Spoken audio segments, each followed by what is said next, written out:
Hi, in this tutorial I'm going to show you how to insert table of contents in LibreOffice Writer. So if you want to create it, first you need to insert header 1 and header 2 because it will be used in our process.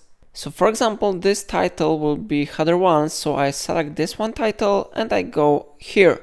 Then I select here heading 1. Remember that we have only one header 1 in our text. So now I will set the art of words, the power of content and words that work as header 2. So I select it, I click here on the arrow and I select here heading 2. I repeat this action with the power of content.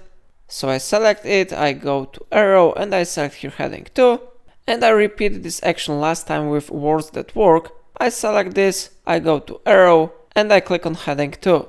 Now we need to click somewhere here and we need to press enter. And then we need to go to insert, we need to go to table of contents and index, and we need to select here table of contents, index or bibliography.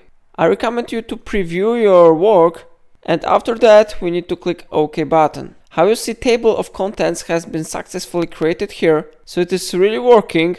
If I helped you to add it, remember to like this video and subscribe my channel, and please let me know in comment if it solved your problem.